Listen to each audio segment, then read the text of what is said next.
This afternoon, the next hour and however much, it's just about the poetry. We're just here to soak in poems, listen to some amazing voices, just take it all in. So, you know, you don't need to prepare any brilliant questions from the audience to show how closely you've been paying attention. You just sit back and you enjoy the poems. So the two books that we're here to launch this afternoon, you already know what they are. The first one is Ricantations by Loretta Collins Klobah. Please give that book and Loretta a big round of applause. And the second one is Venus as a Bear by Vahni Capildeo. Please, a big round of applause. And it would be exciting enough to have the poets here, but what's even more exciting is this is literally the world premiere of both books. This is like the world launch. It's not just the Bocas launch or the Trinidad launch. This is the launch of both books by two amazing poets, and it's happening here at the festival, so we're incredibly privileged. So that's what we're going to do this afternoon. And I almost kind of feel like I don't have to introduce these two poets because you both know them. But Loretta, as you all know, her previous book was the winner of the NGC Bocas Prize for Poetry back in 2012, if I remember correctly. And it was nominated and shortlisted for other prizes. Vahni, of course, her book before this, Measures of Expatriation, was the winner of the Forward Prize for Poetry. So, you know, the rest of the world knows that these are great poets, just as we do.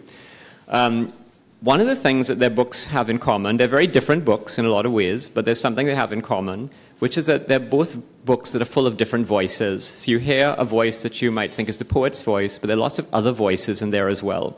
So, you know, I suppose the academics would call them polyvocal or multivocal or something like that.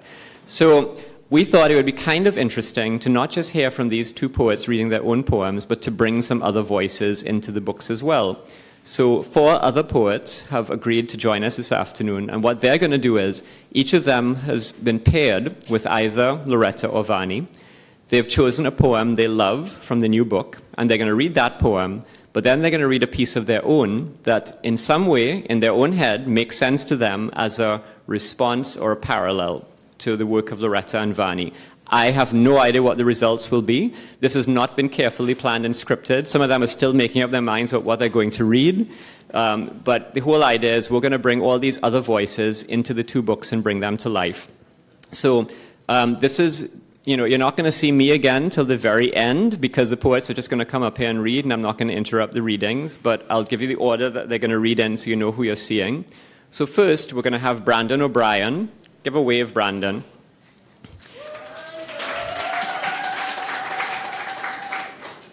One of our very talented young writers who is a Bocas regular. You may know his face. He's always around Bocas every year. He's going to be reading a poem from Loretta's book and then a piece of his own. Then we're going to have Simone Leid,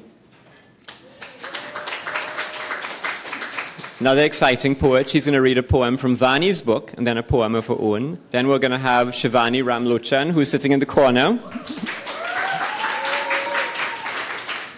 Who will, I mean, you all know Shivanee, I don't need to tell you who she is, who will read a poem from Loretta's book and then one of her own. Are you keeping up? And then we're going to have Andre Bagoo here in the front row,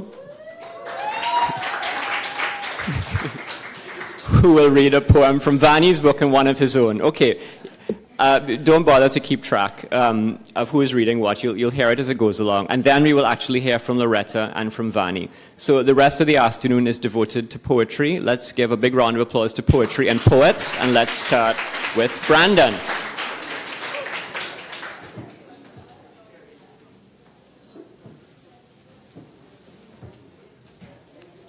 Good evening, everyone. Just a little bit about the piece that I'm going to read.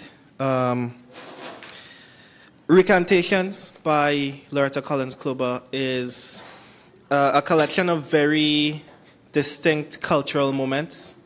A lot of them, when you get your hands on the book, like very easily identifiable to us.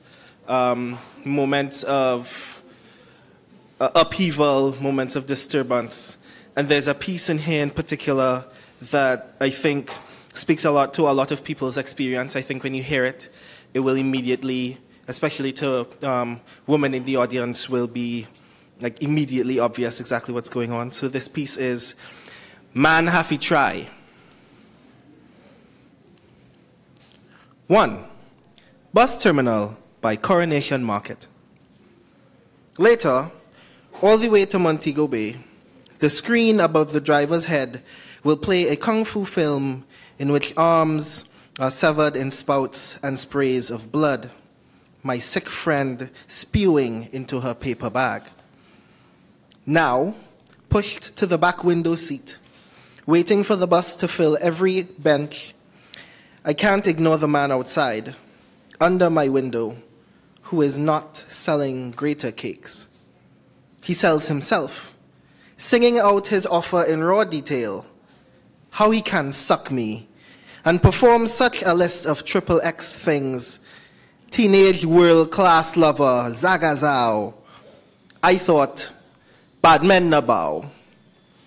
Women in dresses with traveling packages turn to look at me.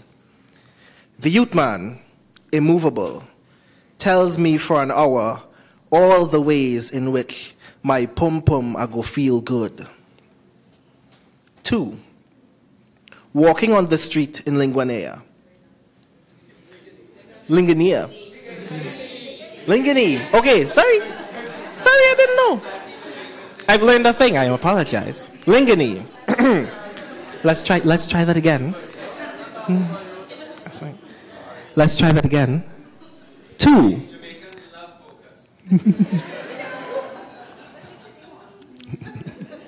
Two, walking on the street in Lingani. Okay, I'm sorry. Ligani. Sorry. Sorry.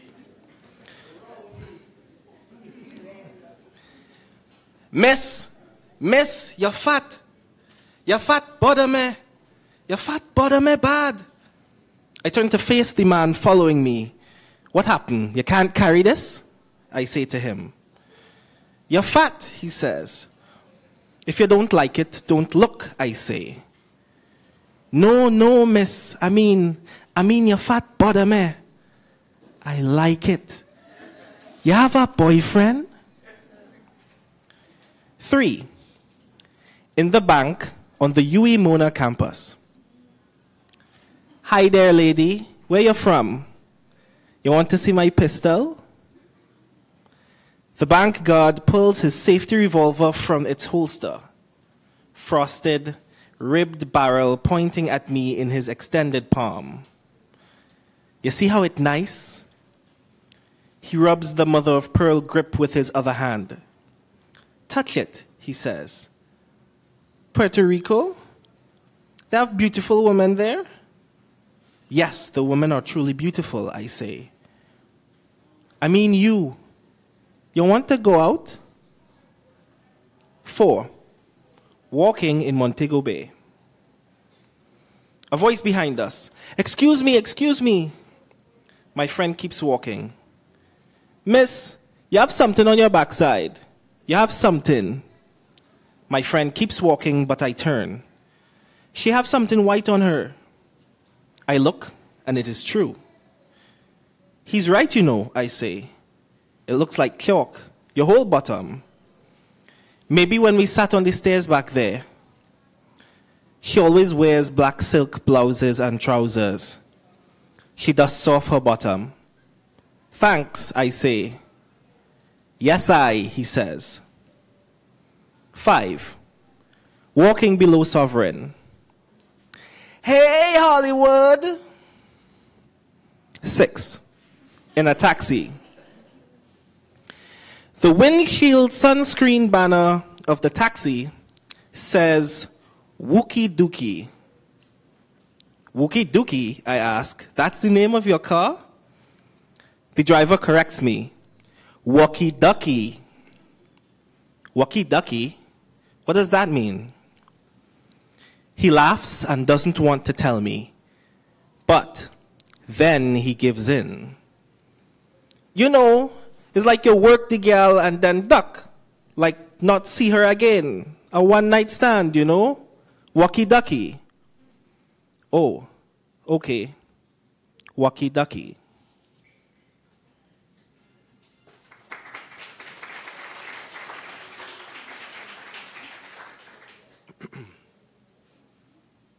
Sweet talk. 1, outside Evans Street. The driver speeds off and leaves his spoiled fruit words on the pavement. I joke to the two ladies I'm walking with, and it would be hilarious if one of these days I answer the man back. You know, if I wink and blush and step on the whole damn thing, squash it wet against my heel. They look at me with unenthused silence. 2, passing through Warner Park. 3 older girls follow me to the bus route grinning. Hey, glasses.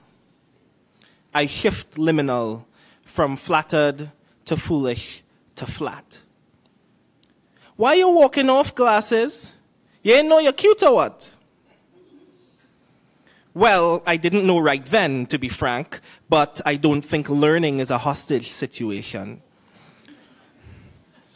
The shadow of my self-doubt takes the blessing, grows hopeful by the tallest girl's smile. I know the whole thing is unfair, like I've just found unbruised mangoes in the grass, where others would be putting their hands in bear traps. 3, leaving City Gate.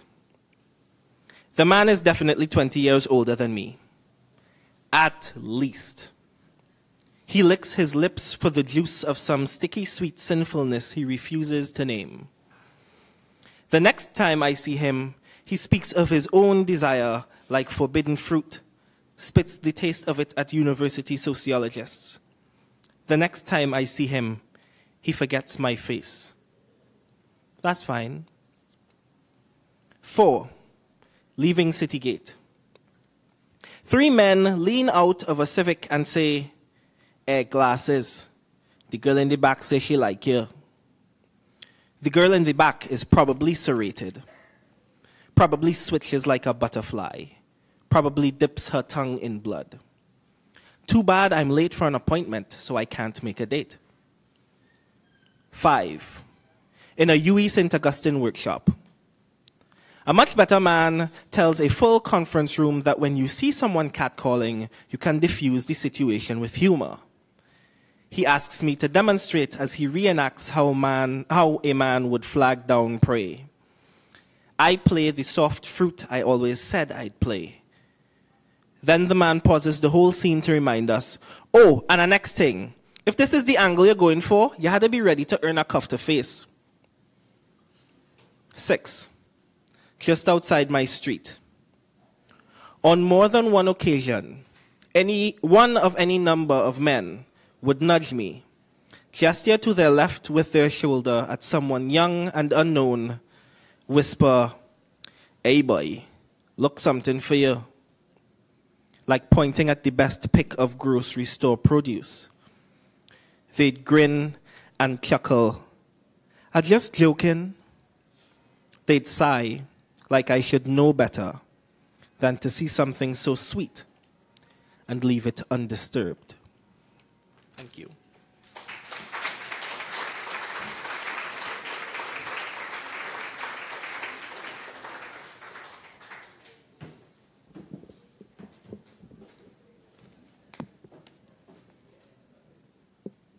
Good afternoon. The poem I'm going to read from Vahni's collection is Latona and Her Children. For those of you who may not know, the story of Latona and her children, Latona is a Greek goddess who was the mistress of Zeus. And upon Zeus's wife, Hema, finding out that she was pregnant with his child, she banished her from the universe. And Latona had to look for a place to bear her children. And she came to a pond, and the peasants would not let her drink. And in a fit of rage, she turned them into frogs. So Latona and Her Children, a tapestry in which the heads of men were woven as frogs, then altered to human. Ashmolean Museum, Oxford. This tapestry's in sympathy with wives who have been wronged, in gorgeous feeling houses where rage bindweeds into rugs. You could Lay your cheek against this woolly, silky, rosy thread, smug in a censored village where the frogs have been erased. Don't wronged wives, left to themselves, take revenge, dance and ride clouds. Isn't the mister victim? Isn't the mistress too timing? Selfish enough to take up place after place in the picture, between being beloved and being thrown out.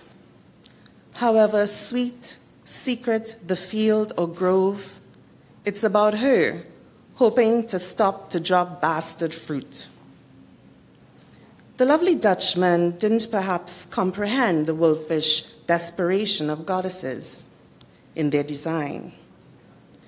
They put pleasure in the border, green without drama, abundant pears breasting out, a laughing dog, reassuring woodland decor.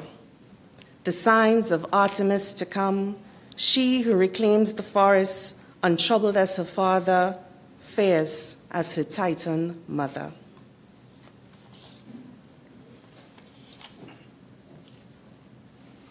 In sympathy with wives who have been wronged, consider that a pomegranate cut open does not bleed. Its tiny red pods brimming on the edge of destruction hold its juices intact until pressed. Like a woman, ripened, cracked open by so much grief, wretched and tremulous on the edge of destruction, holds, her eyes widening, synapses hushed. In the frame of a blossoming pear tree where love had taken root, she will gather the stones in her belly, build a levee, pebble by pebble, limestone and granite, each day pain and pleasure counterpoised. Urgent days and liquid nights lulling her into steely domestication, but oh, when the bough breaks.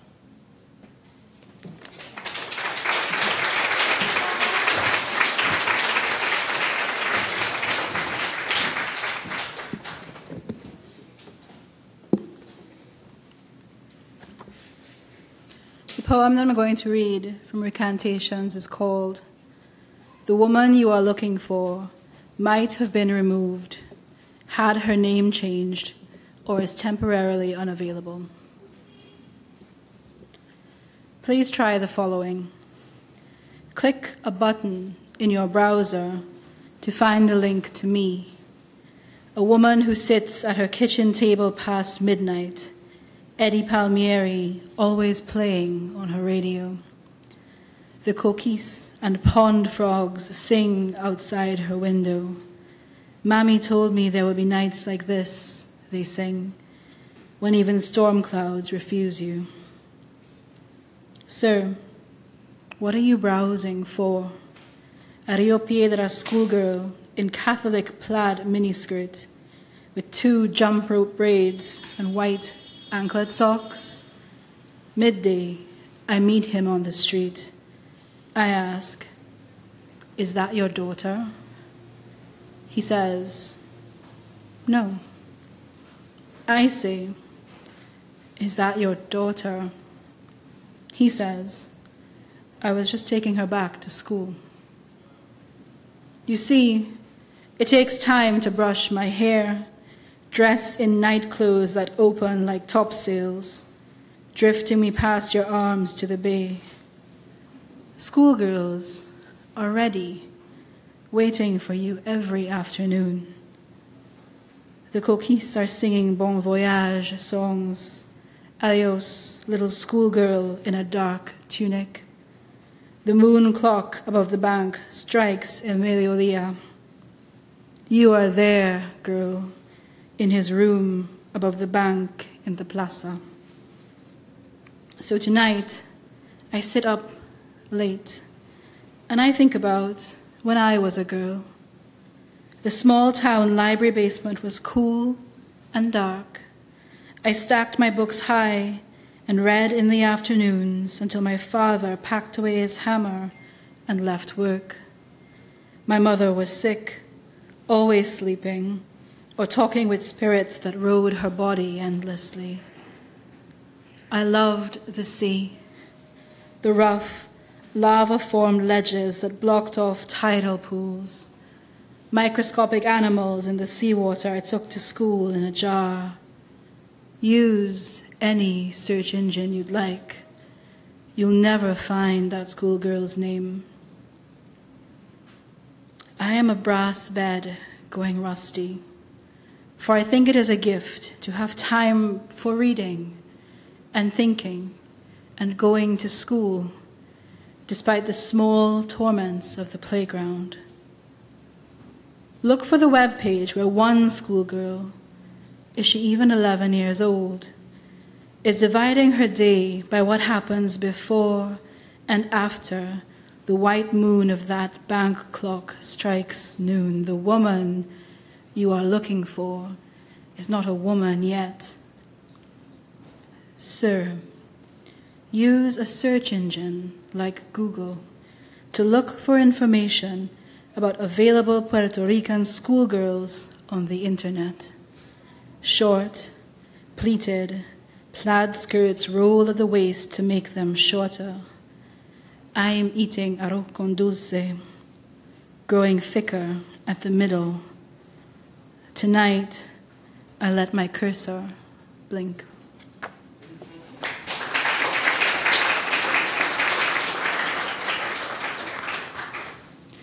Clink, clink.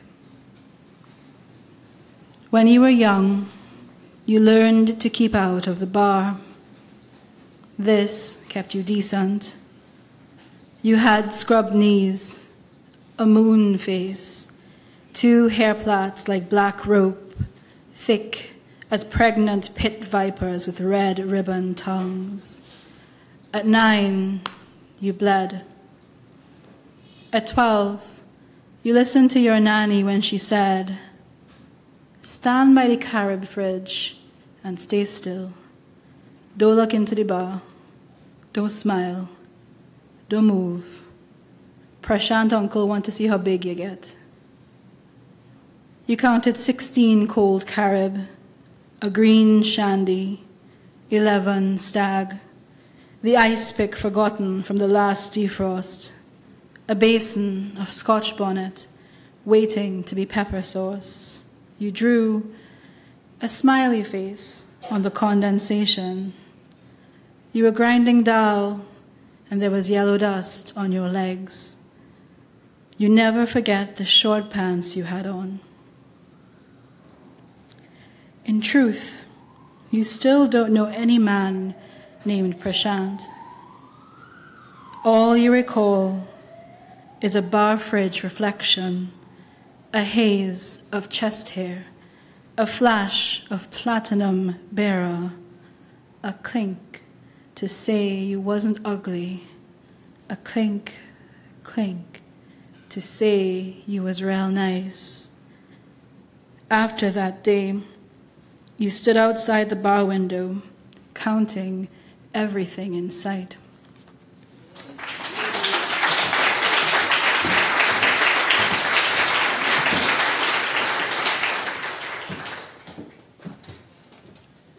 Hi, afternoon, everyone.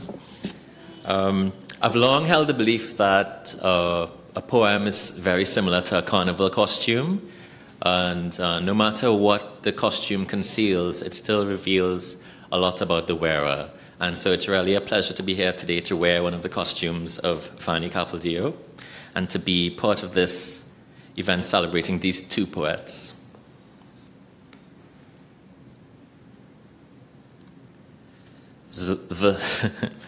The seat, I don't know if I should read in her voice or my, I'm not gonna try to read in her voice. I'll read in my voice. The seething sea. Ceaseth the sea, fluid with dead fish, seething the sea, the mind's eye disguises. Seemeth the sea, or self instrumental, diamond, the sea, warmth, tremor, and seeing, the mind's eye, imaged inside machines, the mind's eye, edging a flat fish flubbed, disguises, a lip-curled sea, disguises, an altered skate. Read tonight, tonight of regions, known wholly and only by aeroplane. For vortex, read vertex. For phosphorescence, read foreigners.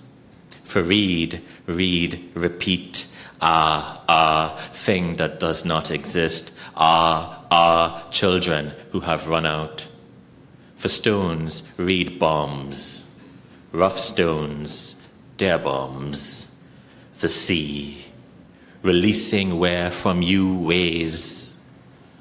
A poem does not cease, a poem does not. Ease rough peaks, dear poet, for speak, read, seeth.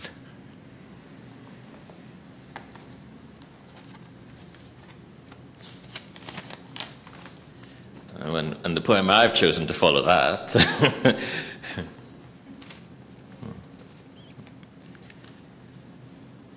The water in the pond considers Narcissus.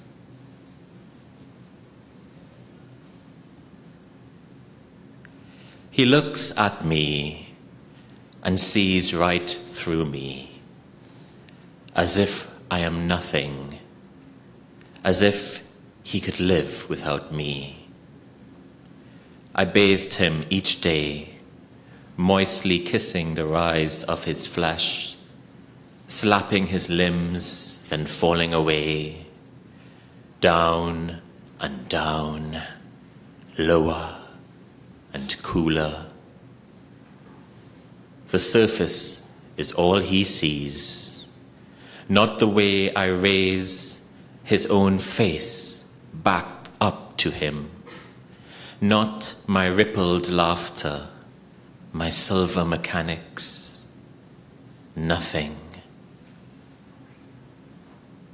Now I know what I must do. When next he leaves, I will replace his face. I will lay still and let him come over me.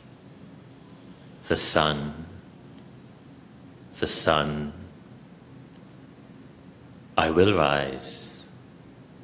My vapors will take back everything, and all that will be left is the empty gash in the soil where I once made my bed, where I offered him all of my soul, my molecules, where I let him step into me deep, his buried flesh rejoicing. Instead, he will step and find nothing but a grave.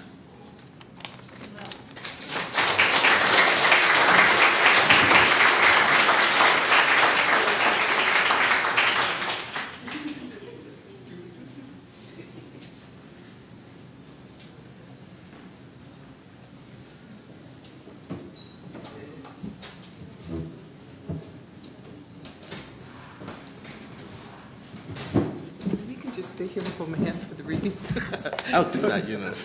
Joking. Thank you. Thanks, Brandon. I'll read 3 poems.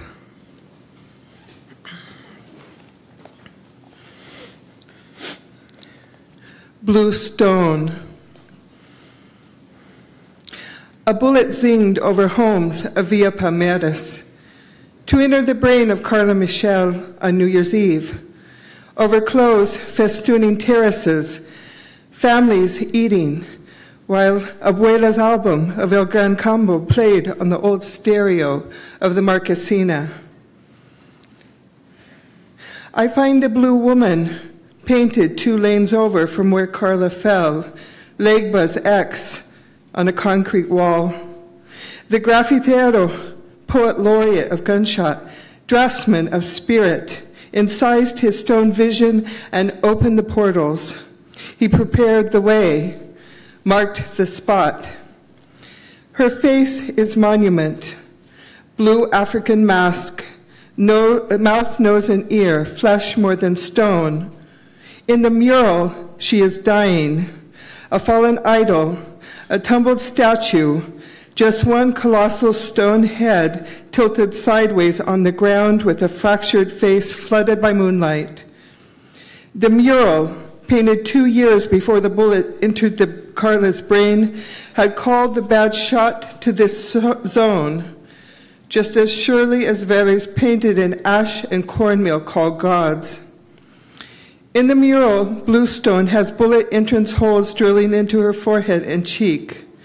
Bluestone is wreathed with laurel or funerary garland or seaweed. I want the blue goddess to rise up from that wall.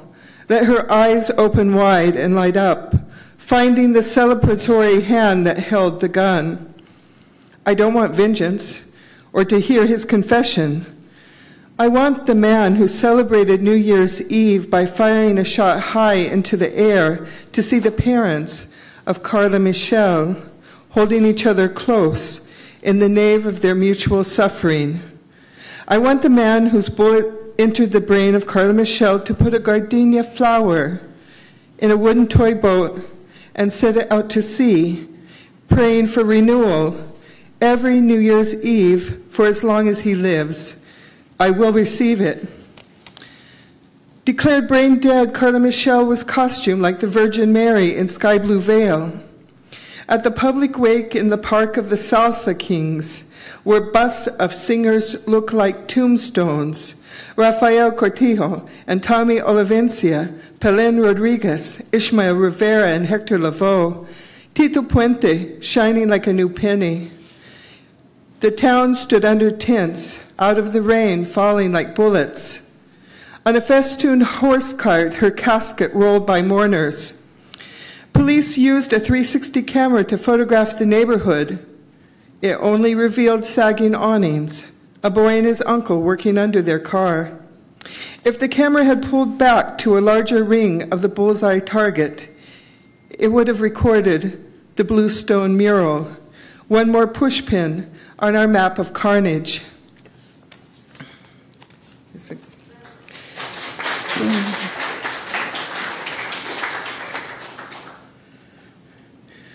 My first book was called The 12-Foot Neon Woman, so it kind of amazed me in this book to be writing so many poems in tribute to men. This is one of them. He talks to a butterfly. Joe harvests eggs in the copulario, where monarchs and orange fritillaries achieve butterfly positions. Without the Kama Sutra, profusely boogalooging in air, male claspers grasp La Mariposa's ductus bursae on milkweed tufts and passion vines. To the sad boleros and waltzes of Pacatin Soto and his trio singers, which Joe plays over loudspeakers, he watches butterfly lovers bumble romance, clumsily facing away from each other. Joe tends caterpillars, wagging tentacles as they shimmy along his fingers, and when new butterflies arrive head down into the world like we do, he flings open barn door windows of the gray loft to liberate them into the netted ginger lily gardens of the Mariposario. He is the caretaker of this low-security pen where more sailing refugees escape than stay hemmed in. A free colony of hundreds roost in windbreak trees at the edge of the pasture. A platoon of butterflies searches the mesh tent for a way back into paradise. Released from prison into the butterfly farm, Joe came here as an ex-con. A monarch egg has a 10% chance, maybe 3%, of producing an adult who survived. 80 prisoners were released into the farm to mind the garden, to look with wonder at life having its own way, at wings floating in the koi fish pond. Joe is the one who stayed, even after the funds for the program dried up in the next election. Monarch caterpillars eat a milkweed leaf each day, and the garden can't produce enough. So every weekend, Joe drives along the island's north coast looking for more milkweed leaves. 2 purple scars indent his cheek as flaming fingers once held his face, trying to crush it. Slug holes, somewhat healed. When he explains why he still shows up at the farm to do what he can for orphaned winged things, he just says, "Me fascinan." One day, someone will arrive to take the keys away from him and shut down the place. For now, a butterfly grips his fingertip. It flutters, lifting high over red lilies, humming a bolero. I am going far from here. Voy con el alma hecha pedazos. You won't forget me, and I won't forget you.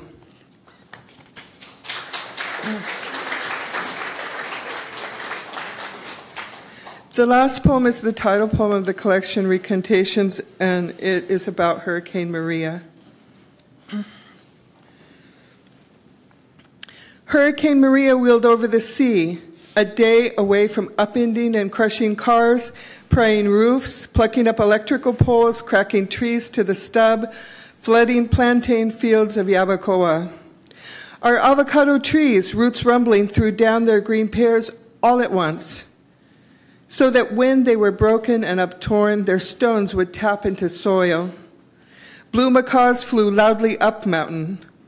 Unprepared for what came, we bunkered down. At the storm's transit from tropical to Cat 5, I saw through the louvered bedroom window an enormous old iguana, 5 or 6 feet from nose to tail. He sat at the top corner of my vine-covered fence, bowing down chain link with his weight. His armor-plated face, rain douse pointed into the wind. Spikes ridging his back and black striped tail, his orange neck flap and haunches showed his age. In his heavy-lidded green eyes, what mood? I was in the cabin of a ship, and he was both captain and figurehead, an ancient dragon sailing us into a sky bomb. Boombox Maria, with her twisted dance track of everything shattered, buckled, and airborne, sucked windows flapping, hammered house corners, cisterns, fences, iron gates free-flying, hilltop homes mudsliding. Whatever African tulips she left were bark-stripped, naked as bone, wind-burned. When neighbors cleared trees and debris, we went out into the swamped streets. Ceiba trees' massive trunks pulled up like radishes. Piñones erased by sand, beach huts gone, signs and stoplights curled wreckage, cemetery walls strewn along the hotel strip. Young iguanas, ousted from shorn treetops, ran into the road and were run over. Honeybees flew into our homes, their hives and colonies carried away. Surviving plants disrobed of flowers and fruit. Bats whisk overhead at twilight. Families with no roofs slept on sodden couches in bathrooms, on patios, and leaking garages. National Guardsmen patrolled gas pumps, directed traffic with their long rifles, and guns in hand gave out shoeboxes of Doritos, raisins, Vienna sausages, and Coca-Cola to mothers in Barrio Obrero with kids on their hips who had waded through deep black water. I fed honeybees, soaked napkins with sugar water, and waggled the wet flags at them until they surrendered and sipped to their fill. But I searched in vain for pure water.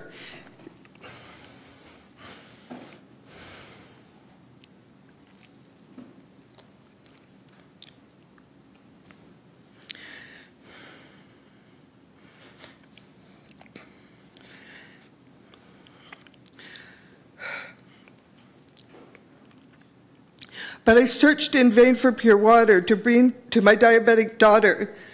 Could invent no cooler for her insulin vials. My ulcerated legs dripped sap and pus. Doctors vanished. I let my daughter go into safe exile, charitably evacuated. With Carmen, Enid, and Margarita, I traded food, solar lights, and small bags of ice. We bathed in bowls and hand-washed clothes with tainted water. The dam at Camarillo, clogged with animal carcasses, the raw sewage of Caguas backwashing into our incoming water lines. 11 cargo truck containers stacked with human corpses piled up in the coroner's back lawn. A friend found dazed bats crumpled on the ground. She gathered them, ornaments that she hooked by thumb claw and toes onto bare branches of a fruit tree. In the morning, though, like sunken dried mangoes, brown mounds of the dead bats lay beneath the tree that couldn't feed them. A friend was hit on the head at a Twilight's gas station, and another gasolinera, a woman saved her baby from carjackers who burned off in her car but spared her love. Nothing now is normal. The remaining trees rush to green up and flower, dogs bark, and the sea still waves its bacterial flag over the shores. I hear the quarreling macaws and parakeets. Alelo light songs move us, but not to full tenderness. Still, we feel new incantations of something primal in us, allied by our hurricane grief, disordered, but sentient of how we are related.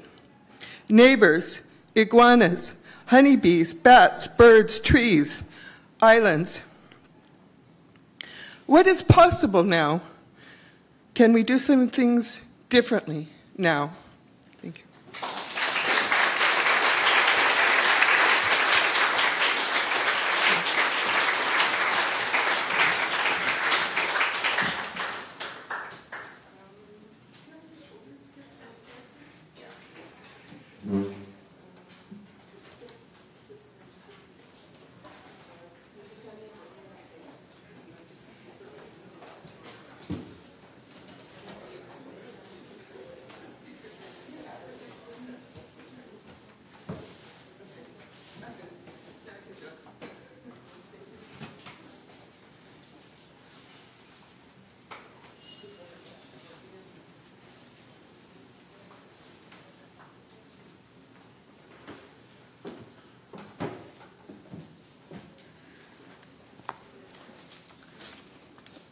Thank you so much to NGC Bocas for this afternoon, for this festival, for this confluence of voices. Loretta was saying that we are called shades of blue.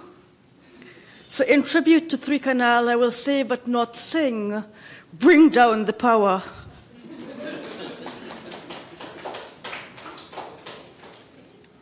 No, I'm not singing. Gibet said lizards for Gilbert O'Sullivan. Border.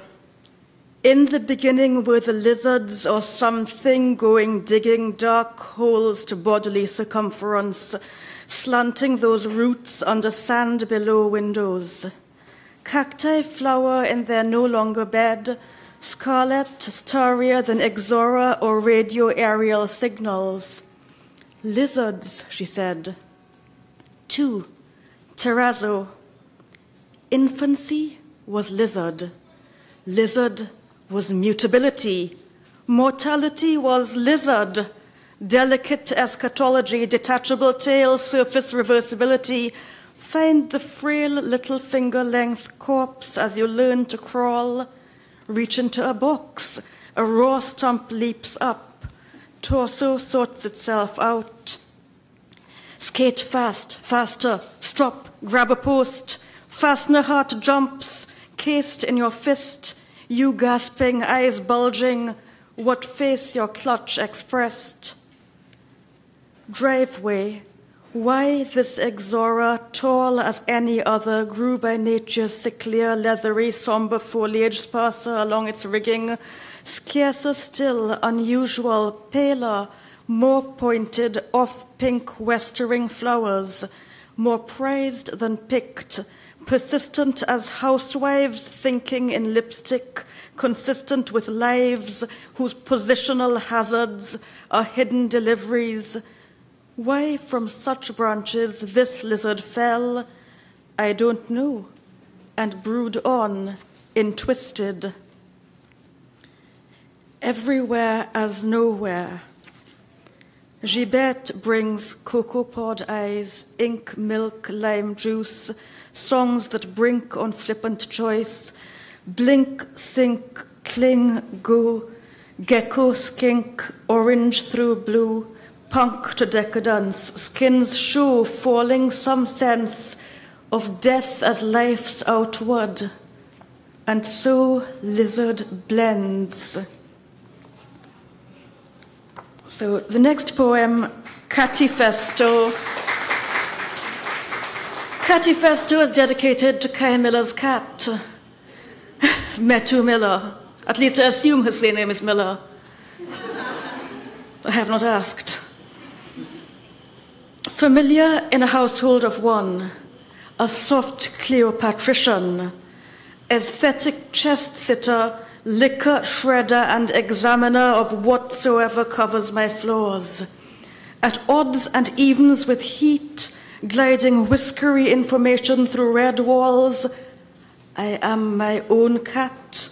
Bite my work equipment's corners, rub my molting hair on sofas, lie along the top of doors just when bipeds try to exit.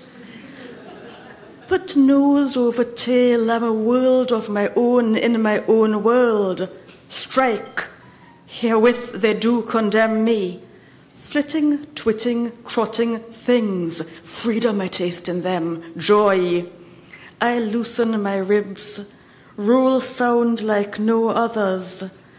A household of one is no stranger. I have adapted enough.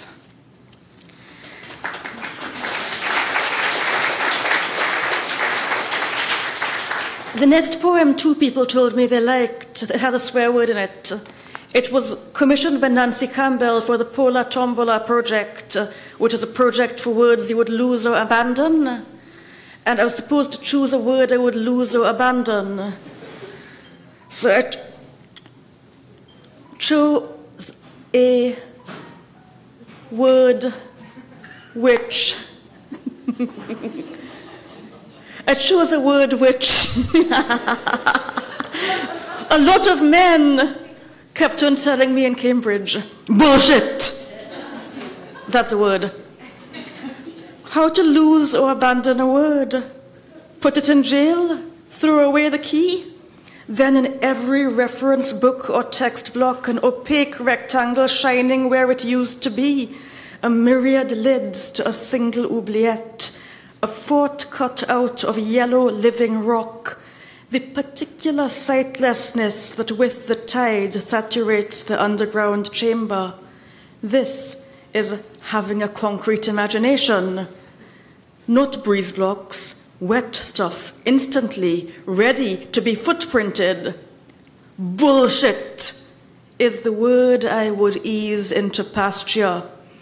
1 year in an elite institution, my progressive male colleagues kept saying, bullshit. They would get me alone, lean in, ask the really questions. A little way into my her answers, they would roar in my face, bullshit. Eyes paired, jaws gaping, a warlock pack of jacks of clubs. If I seemed quiet, it was because of what I was seeing. Near my childhood home in a new city, a bull is being led down from the low hills. He walks through the diplomatic area to an empty lot, his haunches a big black valentine swaying. He dumps as he goes, the asphalt doubly steaming. A great bull is shitting on my street. Let him have quiet enjoyment.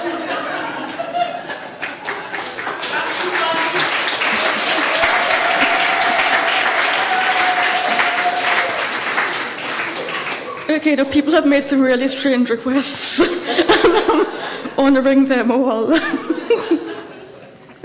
I don't know why there's a perfectly good poems in this book, you know.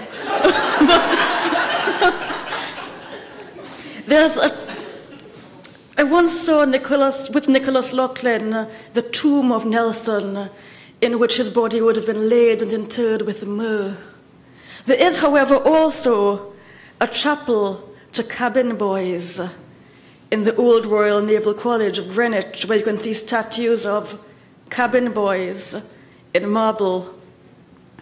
And when I was asked to write a Björk tribute for an event called Venus as a Bear, I wrote Venus as a Bear, the Cabin Boy's Prayer. And this reading is dedicated to Leila Visundat, whose request it is. Because I am no historian, not even a historian d'amour, marble statues set me dreaming, and I don't care to probe the why or wherefore of Lord Nelson's last words. Kiss me, Hardy. Because, you see, I spent time between the market and the Cutty Sark, where the Guildhall meets the River Fog and takes on college shape, and there's a dedicated chapel full of marble caramel, salted with statues of at-risk youth that trafficked the fanatics, then known as cabin boys. And I could hear the boys' songs, treble, breaking, broken. I'm just a little cabin boy whom Venus has forgot. Oh yes, I love the Lord. The Lord, he is well spoken. He wipes his nose on cambric. I wipe mine on my sleeve. But when the mandatory rums meridial in my brain and limbs, oh, then I can believe I'm not a little cabin boy whom Venus has forgot. For they believed in duty. Yes, in Venus as a bear. Wanted a manifestation. Wanted Venus to give salvation. Yes, Venus as a bear! Sorry, always doing it that way.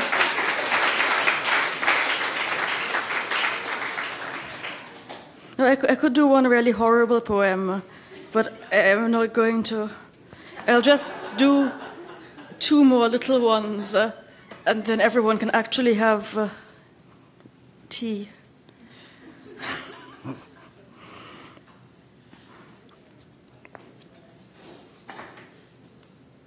The road goes two ways, right and left. Obvious the bright white dust. Sure as last year and yesterday. The harbour where friends disembark without confusion for the climb towards the hall on the small hill. Nothing is interchangeable. Shop, slope, feel-proof bone called sand, variant seaweed, boundary stones, dark-sailed and unmistakable. This man walking from inside light to outside, fierce, eventful brain, leader through telescopic fields. Yet if kindness walked with flags, he'd still be taller. Like a child, old age is not, and he is not. He has stopped. And here it starts. I very easily get lost. A voice of great sweetness and trust. Nothing is interchangeable. This exercise that hurts the heart, red-hulled and unmistakable. Oh, the last one. I feel I need to choose this carefully. Saying yes to Zeus, cast of a 5th century BCE bronze statue. Tall Zeus, forgive the mean aspect of this standard and static depiction your admirers should find problematic. Squared off toenails, small ears, some parts one shan't mention, for you hold the lightning bolt, but you don't. Even that is gone from this bronze copy. All-seeing Zeus, overlook how we come close. Your frown, your sinews, your ankles resemble the elderly athlete the museum claims this figure might be. You love mortality. Dear Zeus, our clouded heads forgot. The copy and the copier sportsman, model, statue, maker, are your originals. Through you we move, through us you move. Lord of lightning, spinal fire that sexes the brain, nuclear waste. A great many feathers puncture my breast from within as I rip, ridding myself of them, finding I cannot free myself. They vault outwards. Like everything, I am in your grasp and also flying. It strikes me, you are sometimes kind. Thank you.